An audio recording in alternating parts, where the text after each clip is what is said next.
Welcome, everyone. I hope everyone is having a very good day today. We are delighted today to talk about facial recognition and acromegaly on this acromegaly day. So the question that we've been asking, I think, and the study has been asking is, could artificial intelligence and machine learning technology recognize the early subtle changes that occur in people with acromegaly?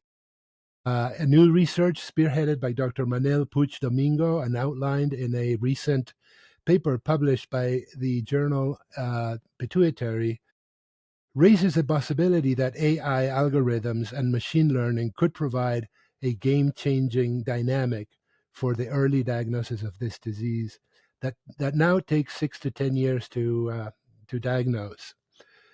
I'm delighted today to welcome Dr. Manel Puig Domingo to the microphones of Pituitary World News. Dr. Domingo has done quite a few podcasts with us in the past, and he's been chatting about and talking to us about this really exciting project that he is spearheading. A little bit about Dr. Puig Domingo. He is currently the head of endocrinology and nutrition at Germans Trias y Pujol University Hospital and professor of endocrinology at the Autonomous University of Barcelona. So, Dr. Puig, welcome. Thank you, Jorge. Thank you for inviting me. It's a pleasure to have you here. So I thought we'd dive in immediately and just talk a little bit about the paper. Can you paint a picture on what is it like for today with a typical acromegaly patient for getting diagnosed? That takes 6 to 10 years. What is your experience in your clinic with that? Yes. Well, it is clear that the many health problems that people with acromegaly have are relatively common in the population because it is a high number of people which are having while acromegaly is going on. Yeah. Diabetes, arthrosis, hypertension, heart problems, even arthrosis, obviously, but even certain tumors like colon tumors. And this is relatively usual in the population. But altogether, so it's difficult to recognize. Yeah. So if you just look at this, many people in our countries which are having these quite common problems. But this is also the picture of the comorbidities of the health problems associated to acromegaly. Mm-hmm. And what makes this distinction is, as you know, the changes in the hands, in the foot, and in the face, because the excessive growth hormone make these bones keep growing. The changes are very evident. It's relatively easy to make the diagnosis. We have been, unfortunately or fortunately, doing this diagnosis in the street. Because you cross someone, you are in the bus station or in the metro or whatever you want, you see someone, and when you are a physician and you are an endocrinologist, sometimes you approach and you say very politely, I'm sorry, I'm a doctor and I'm a specialist in that.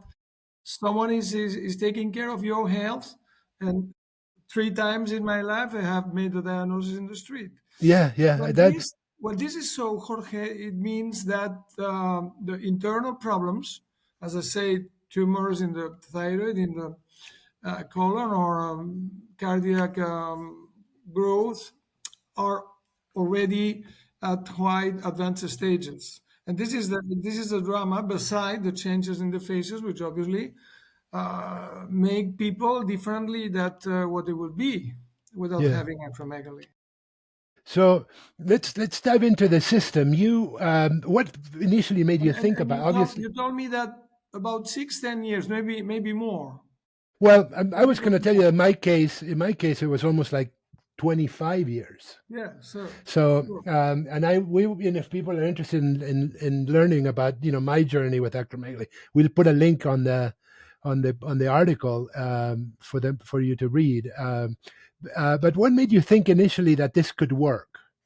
That a facial recognition system could recognize acromegaly early? Because right now, it looks like it's working, and we'll get to the results. It's working really well. Yes.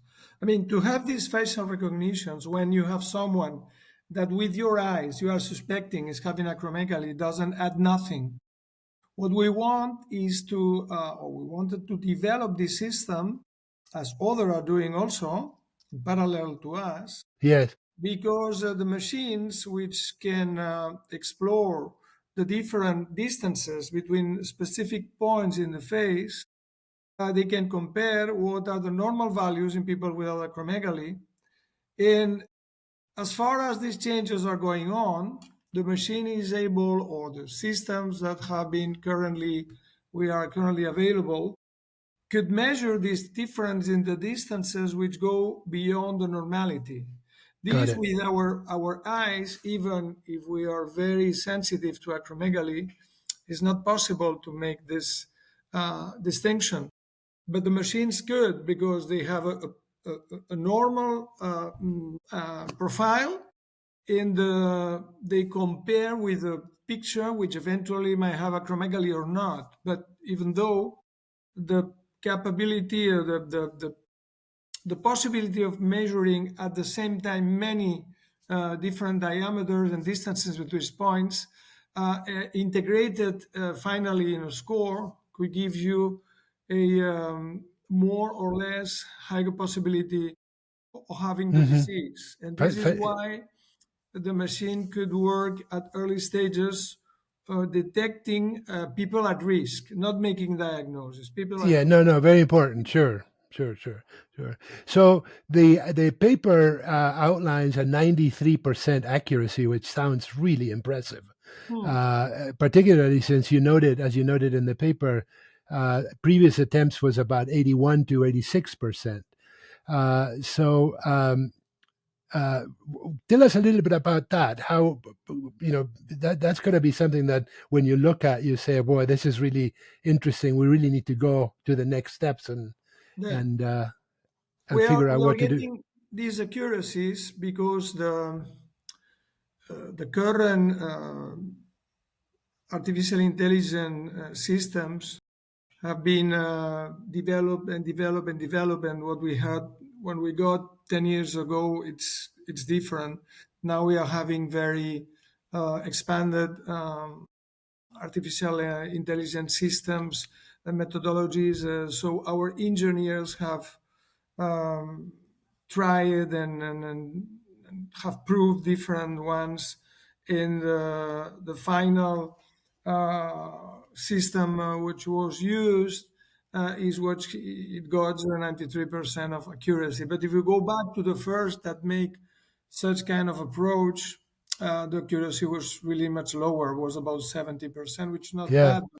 But if you got up to 90%, that means that the tool you have is good for screening, uh, provided that the sensitivity, I mean, the possibility of getting cases is high, even if the specificity, meaning the trueness and the real ones, the true positives, is not that high. Because when you are screening, what you want is not missing one just case. If there is a false positive, okay, this will be confirmed at the time of the definitive diagnosis, which is made by the measurement of the blood levels of growth hormone and IGF-1. So, Yeah. Yeah. Yeah. for a screening, this is what we want to do. And as I said, if you are a physician and you have the suspicion that someone might have the disease, it means that the system uh, doesn't add more, because when you're a physician and you have the suspicion, what you do is just to make an analysis, blood analysis, and this is it. Hmm. But what we believe is the only way to make early diagnosis is to make screening as people do for example, diabetes. There are many people that once or every 2 years they perform, or the physician or the people taking care of the health situation, even if there is no disease apparently.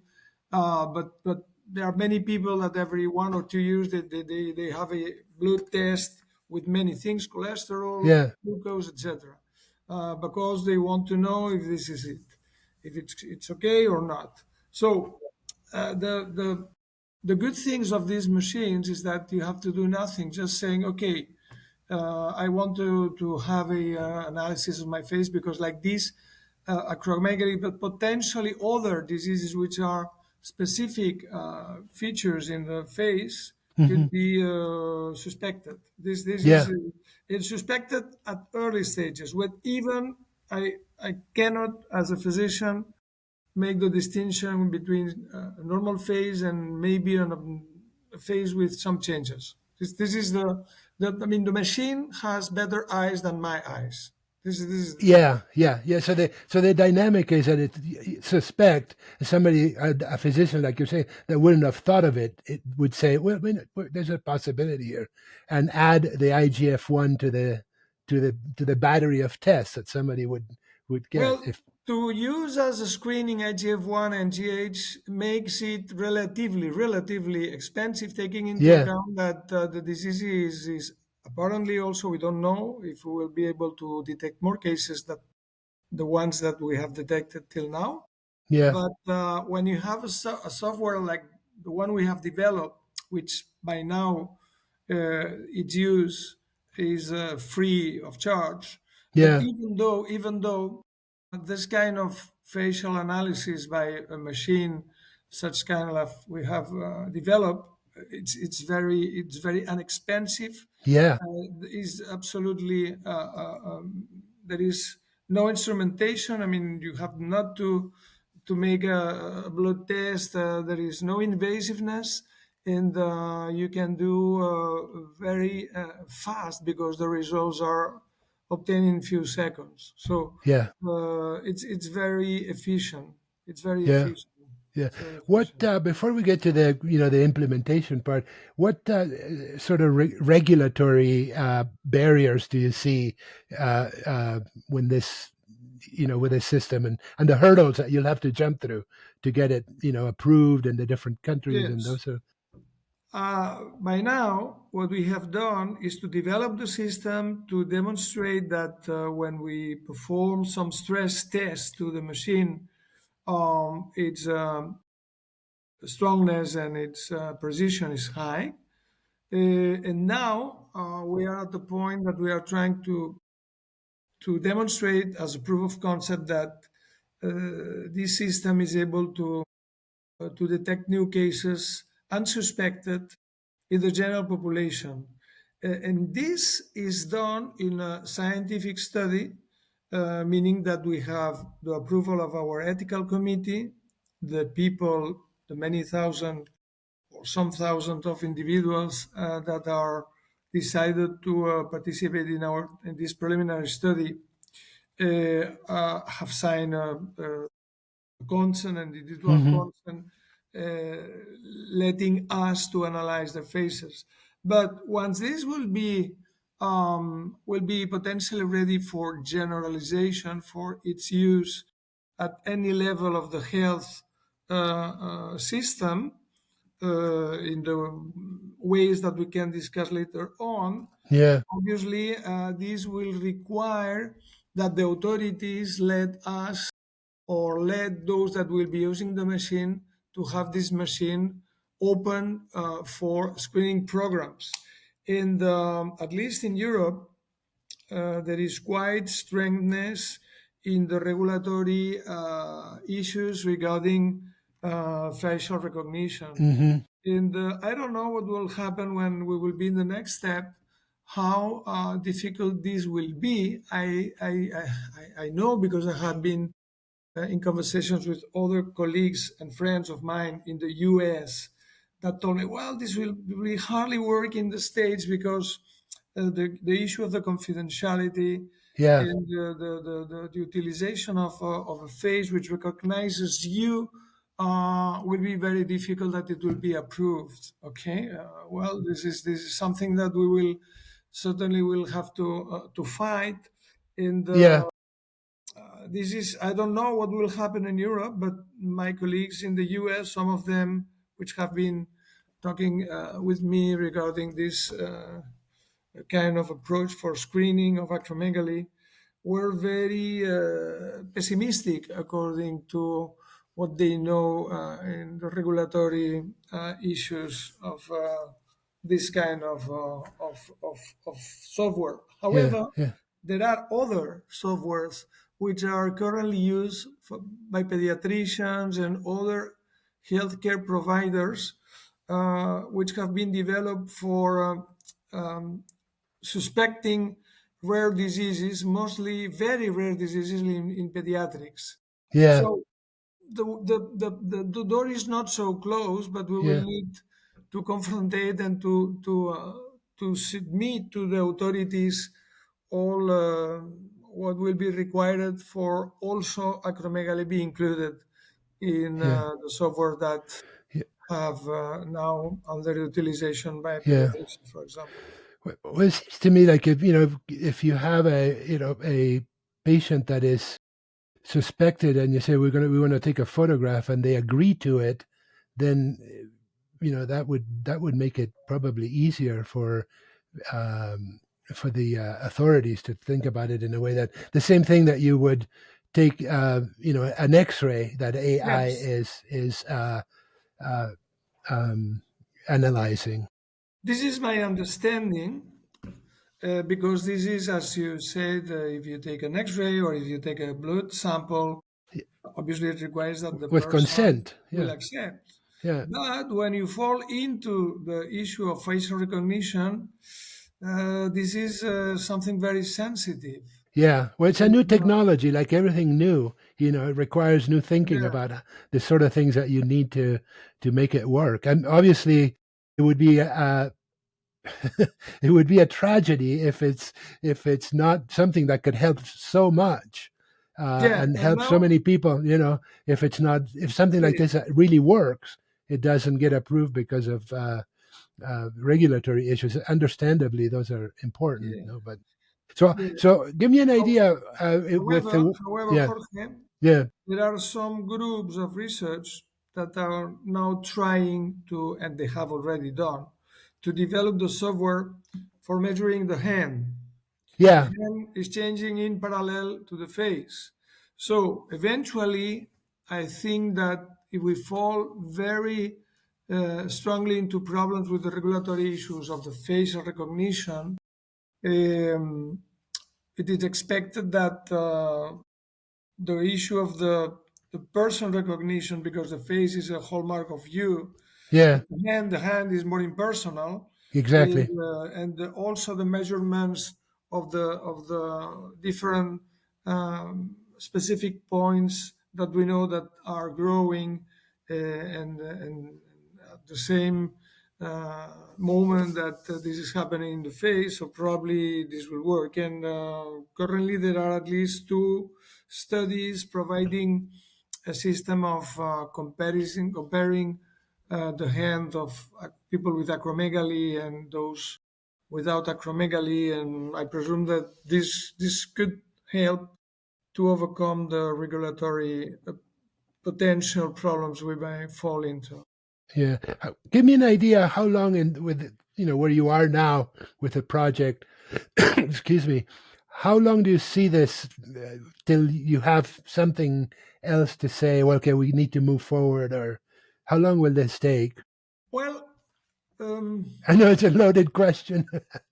obviously, what we do very Excuse me. interesting is that in the preliminary screening uh, population program we are now performing, if it would the case that we would be able to detect someone with apparently no specific at the human eye facial phenotype, facial changes, giving us the suspicion of acromegaly. But if we would detect someone because the measurement of the score will be high enough to motivate the determination of growth hormone and IGF-1 in blood, Mhm. and it would positive, I believe this will be the proof of concept that even if you do not suspect that the person might have acromegaly, but you have a picture and you just want to know if some changes are there and you can score it, these changes.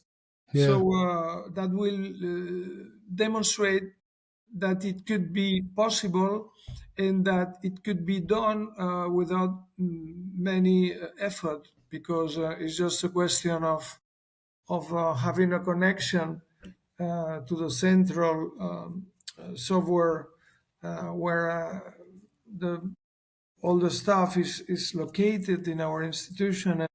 In few seconds you have a score, and this score could give you an idea if you are far, very far, or you are relatively close to Close.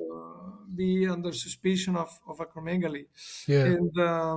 And the question is that what I would like, if I would be able to write the Santa Claus newsletter, or the letter to Santa Claus, would be, I would like to implement as when you go to an airport, you can go to the police, or you can go through a facial recognition machine. Sometimes this is Yeah. given. If these machines would be recording, and we would be able to analyze this, which is absolutely easy in our case. Obviously, it would be very interesting to see how many acromegaly people are traveling. You know, Yeah. yeah. Yeah. Yeah. But obviously, this is a question that would never be done, because Yeah. you need Yeah. the consent of the person that this analysis would be performed. Yeah. But Yeah. there are, as you know, also in the States, but in the Spain, we have some companies that what they do is just to come to your where you are working, and all the people working there receive a health exam, supposedly just to confirm that things are okay. Yeah. If this would include a large scale just analysis of the face, or eventually when we will have software to hand, certainly many more acromegaly people will be diagnosed, and at very much more early stages. And Yeah. this would be a very good news, because when you are detecting at early stages and the diagnosis is confirmed, and the pituitary tumor is clearly observed, the person could be cured, even potentially because the tumor has grown until certain point. If you live years, obviously the tumor will be much larger, Much larger. and the eventual surgical procedure will be much difficult. So this is what we will like to. Sorry about that. Yeah. Have my dog here Yes, of course. after the nap. Hey, okay. That's So good. large scale programs are easy, but have to be set up, Yeah. which is not very difficult, but have to be approved. And we bet for using at first step big companies with thousands of employees, which have their own internal health system surveillance, and to include an analysis of the face at moment cost zero, and we can potentially through this way to detect cases. Yeah. Yeah. And I know you worked with the acromegaly community in Spain, the group that's very, I know them well, as you know, and they're a great group of people. What do you hear from them in terms of excitement? I know you presented to them, and also at the World Alliance of Pituitary Organizations, WAPO, to Yes, start making some noise about this. And yeah, we have the idea to develop this software in 2018, and we presented this in the Spanish Congress of Endocrinology that was held in Bilbao. Bilbao, I remember I was there. Yeah, Yes. So after the Congress, there was an acromegaly association meeting, and we just presented the idea. yeah, And in the years after, we needed to have the cooperation of the acromegaly hmm, community. Why? Because we need the pictures. And we ask for these pictures, and not just for one picture, but for a picture per year at least 10 years before the diagnosis was made. And the answer was fantastic. And Yeah. many people from the Acromegaly Association in Spain, as well as those patients which were under follow-up in 3 different hospitals, 2 in Barcelona and 1 in Paris, gave their consent to give us pictures. So without the patients, without the association of patients, this software would have never been developed. Yeah. So Yeah. we are very grateful in one side, but we are also very proud that the Acromegaly Association in Spain would have been also in the first line as an additional actor in the research process. And as a matter of fact, Raquel Tiriza, which is the lady which is taking the lead, or she's the president of the Y- Spanish Association, Yeah. was one Raquel. of the Siriza. one of the co-author of the scientific paper we published in Yeah. the Yeah. Yeah. That's terrific. Yeah. Raquel Siriza. She's yeah, fantastic. She's yeah. great. So Yeah. we're very proud of having a representative, in this case the president of the Spanish Association, within the co-authors of the scientific Yeah. article. So It's I'm assuming that international cooperation is really important for the Mhm. development of this technology, and I know that you are aware of, and we've chatted about Dr. Cusimano's work in Canada. So I'm hoping there'd be some collaboration. If we can help on that, that would be fantastic. So in the meantime, how can patients, especially those with acromegaly or those who suspect they might have it, can participate in your research? Is there anything that patients can do today, or you will be Well, reaching out to? if Because I think people are going to be very interested in this and as potentially helping you. if we fall into the problems of the regulatory authorities, we will need obviously to go, in my opinion, for the hand analysis.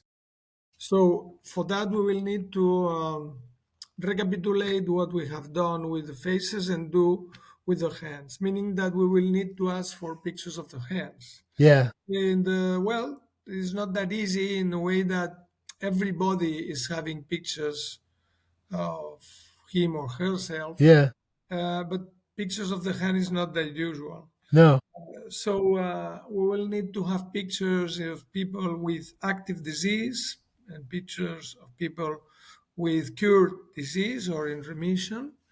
And thereafter to start again with the comparison of normal hands.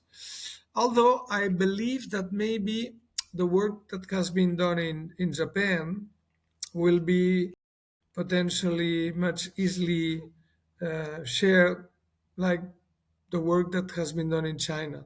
yeah, In 2018, when we decided to start with this, and as the Chinese had already been done, we tried to connect with people in the Peking Union Hospital, which is a super hospital, yeah, working fantastically, and we were unable to receive any answer because what we would like to have is to save time and not yeah. necessarily. Cooperation. Yeah, Yeah, it is true that maybe the faces, the normal faces of people from Asia are different from those which are from Caucasian ethnicity. yeah, yeah, But I think that maybe for the hand it will not make that eventual differences. So, as I presume that probably the connection with Japan investigators will be much easier than China, it might happen that we will try to use a software which is going to be published in a few weeks, developing and presenting the hand picture analysis. yeah, yeah, And this would be, well, a question which certainly make more, let's say, trustable regarding not falling into person recognition, yeah, which yeah. obviously we Those cannot have barriers. in the face. Yeah. Yeah, But we'll see. We'll see. Maybe we will be approved for using facial software. If not, we will need certainly to move to hand or foot software, because the changes are as many as those that are seen in the face according to the activity of the tumor. But Yeah. we'll see. Maybe it will not be necessary. Yeah. Well, to me, it sounds just so interesting. And for just maybe as a final thought, and beyond the technology itself and what technology is doing, what does this breakthrough you think would tell us about the future of medicine and the role of AI in medicine? Because it's probably going to changing at a pace that is difficult to comprehend.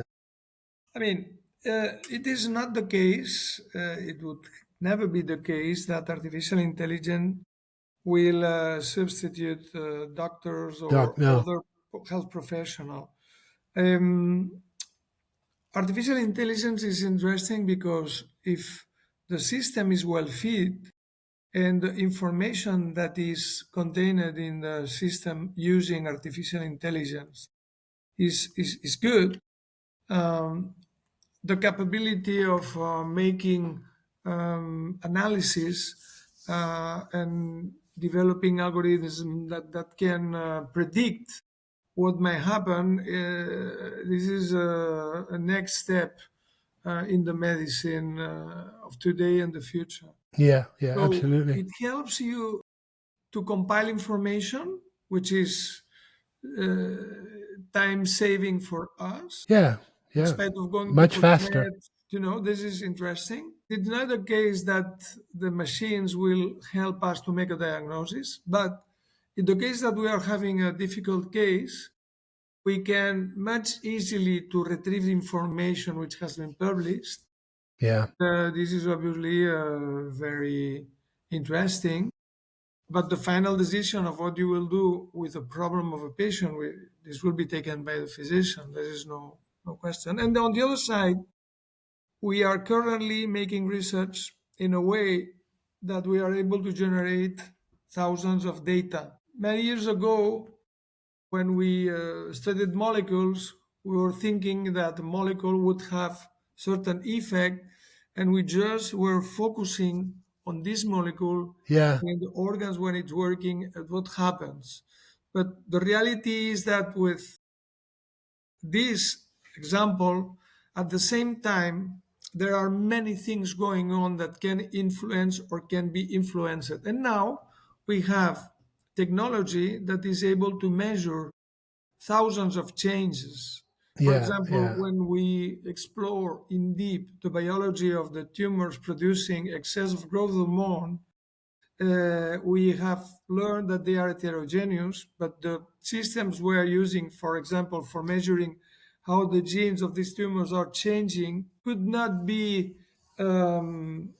let's say, analyzed if you do not have a very potent machine that could machine. include in their analysis the thousands of data we are generating. We Yeah, are yeah, generating with the yeah, technology we have now in the lab.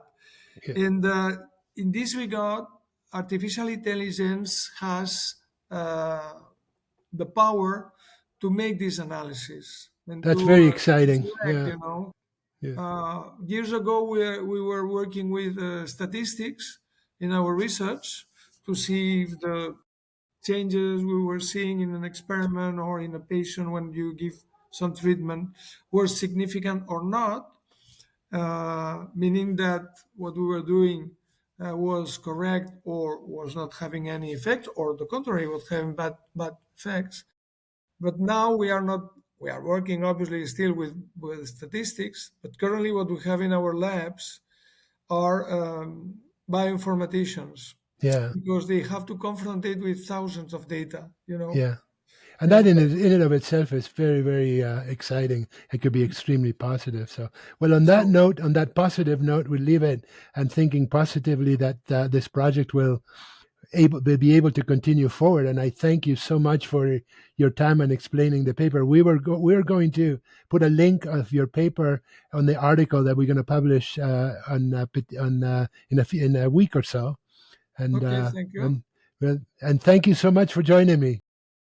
Thank you, Jorge. And well, I appreciate your time also, and I just want to say hello to all the people having acromegaly, hopefully cured, which might see our conversation and give them a message of hope regarding that new treatments would be more effective in the years to come, and potentially the disease will be diagnosed much earlier in the years to come by using approaches such as the one we have developed.